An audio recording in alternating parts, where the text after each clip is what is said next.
Hello everyone, welcome back to my channel Way to Commerce. So in this video I will be telling you some important questions of Industrial Laws Unit 1.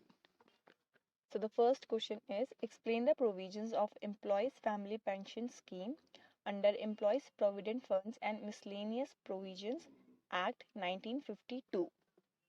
तो इधर आपको employees family pension scheme के बारे में बताना है।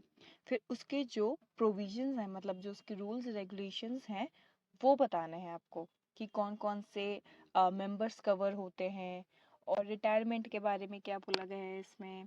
और अगर एम्प्लॉय इस स्कीम के अंडर कवर नहीं है तो उस पर क्या क्या रूल्स लगेंगे, वो सारे प्रोविजंस आपको इस क्वेश्चन में लिखने पड़ेंगे। पहले ही समझाना है कि एम्प्लॉय फैमिली पेंशन स्कीम है क्या। ठीक है। The next question is write a note on constitution rights and duties of central board of trustee appointed by government to administer the fund established under the employees provident fund scheme. तो इधर सबसे पहले लिखना कि ये जो हमारा central board of trustee है ना, ये वाला स्कीम हमारा सेंट्रल गवर्नमेंट के थ्रू बनाया गया है। फिर उसका कॉन्स्टिट्यूशन मतलब वो कैसे बना है, उसके अंडर क्या क्या पोस्ट आती हैं, जैसे एक होता है चेयरमैन, फिर वाइस चेयरमैन होता है, फिर 5 सेंट्रल गवर्नमेंट के रिप्रेजेंटेटिव्स होते हैं, फिर 15 स्टेट गवर्नमेंट के रिप्रेजेंटेटिव होते हैं, 10 एम्प्लॉयर्स के रिप्रेजेंटेटिव होते हैं और 10 एम्प्लॉई रिप्रेजेंटेटिव। तो ये इसका कॉन्स्टिट्यूशन हो गया। फिर उसके बाद बोलिए राइट्स एंड ड्यूटीज। तो राइट्स एंड ड्यूटी क्या है कि उन्हें एनुअली अपना अकाउंट्स को ऑडिट कराना है, अपने अकाउंट्स को अच्छे से मेंटेन करना है। ठीक है। ऐसे ही उसके काफ़ी सारे राइट्स और ड्यूटीज़ हैं, वो आपको यहाँ पे लिखना होगा। Then next question state the silent features of employ deposit linked insurance scheme. ये डायरेक्ट क्वेश्चन है, यहाँ पे आपको फीचर्स बताने हैं। फीचर्स में आप क्या लिखोगी, क्लेम अमाउंट क्या होता है, बोनस क्या होता है, और फिर जो एज और अदर इंडिविजुअल फैक्टर्स हैं वो सारी चीज़ें आपको इसमें समझाना है। एक चीज़ और आपको इस यूनिट में जो ईपीएफ स्कीम है ना, एम्प्लॉयज़ प्रोविडेंट फंड वाला स्कीम, उसके भी फीचर्स पता होने चाहिए। ठीक है, वो ज़रूर कर लेना। Then next question What are the benefits available under the Employees Provident Fund Scheme? Yes, आपको Employees Provident Fund Scheme के फीचर्स के साथ साथ आपको बेनिफिट्स क्या मिलते हैं वो भी पता होना चाहिए। बेनिफिट क्या, जैसे एक होता है विड्रॉल बेनिफिट हो गया, फिर benefit of non refundable advances, फिर benefit of financing of life insurance. तो ये कुछ बेनिफिट्स हैं जो मिलते हैं एक एम्प्लॉय को अंडर दिस स्कीम, तो वो आपको पता होने चाहिए और फीचर्स पता होने चाहिए। ठीक है, नेक्स्ट क्वेश्चन देखते हैं। Note on EPF tribunal, then B contribution of executive committee under EPF scheme. First part में आप कुछ भी लिख सकते हो जो भी आपको ट्रिब्यूनल के बारे में पता है, मतलब यहाँ पे केसेस कैसे लड़े जाते हैं या ये कॉन्स्टिट्यूट कैसे होता है, और यहाँ पे अगर केस जो है उसका ठीक से सुनवाई नहीं हुई तो हायर बॉडीज क्या होती हैं।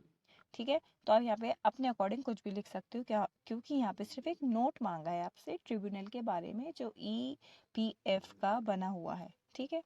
देन नेक्स्ट जो है बी पार्ट, उसमें आपसे कॉन्ट्रीब्यूशन पूछा है ऑफ एग्जीक्यूटिव कमेटी। तो जो contribution by the executive committee है ना ईपीएफ स्कीम में, आपको सिर्फ वही पॉइंट्स लिखने हैं। Then next question differentiate between employees provident fund scheme and employ pension scheme under EPF and miscellaneous act 1952। अब ये आंसर आपका टैबुलर फॉर्म में बहुत अच्छे से आ सकता है। कुछ आप बेसिस ले लो, जैसे एम्प्लॉय का क्या कंट्रीब्यूशन रहता है, एम्प्लॉयर का क्या कंट्रीब्यूशन रहता है इन दोनों स्कीम्स में, और एलिजिबिलिटी क्या है इन दोनों स्कीम्स की, फिर इंटरेस्ट कितना मिलता है इन्वेस्टमेंट में इन दोनों स्कीम्स में, फिर मैक्सिमम कंट्रीब्यूशन और टैक्स होता है, विड्रॉल ऑफ फंड होता है ना।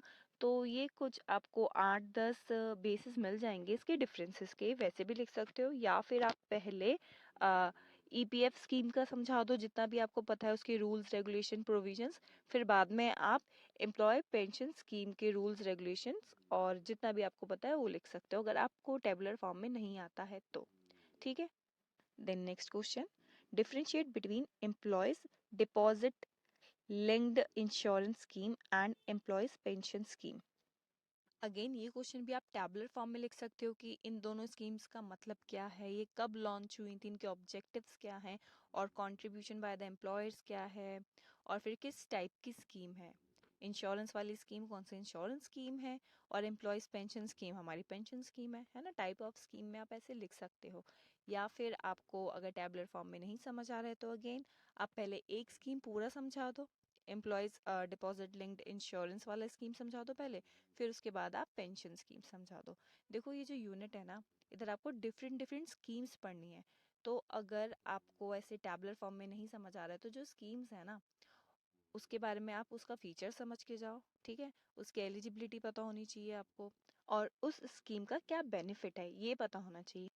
ये हर स्कीम का मेन है। ठीक है ना। Then next question, state the silent features of EPF scheme as provided under Employees Provident Fund and Miscellaneous Provisions Act 1952। यहाँ पे आपसे सिर्फ EPF स्कीम का क्या पूछा है, फीचर्स। ये आपको मैं पहले बता चुकी हूँ कि इसका फीचर्स और बेनिफिट आपको ज़रूर पता होना चाहिए। ठीक है। इस यूनिट का नाम ही हमारा इस टॉपिक पे बना हुआ है, एम्प्लॉय प्रोविडेंट फंड। तो एम्प्लॉय प्रोविडेंट फंड स्कीम तो आपको बहुत अच्छे से करके जाना ही है। बाकी जो दो चार स्कीम्स हैं जैसे पेंशन वाला स्कीम, इंश्योरेंस वाला स्कीम है ना, ये जो तीन चार स्कीम्स है ना, इन सबका फीचर्स और बेनिफिट इतना करके तो जाना ही है आपको। ओके। सो आई होप आपको ये वीडियो अच्छा लगा होगा और ये क्वेश्चंस आपके एग्जाम में बहुत हेल्पफुल रहेंगे। वीडियो अच्छा लगा हो तो प्लीज़ लाइक ज़रूर करना, and don't forget to subscribe my channel. Thanks for watching.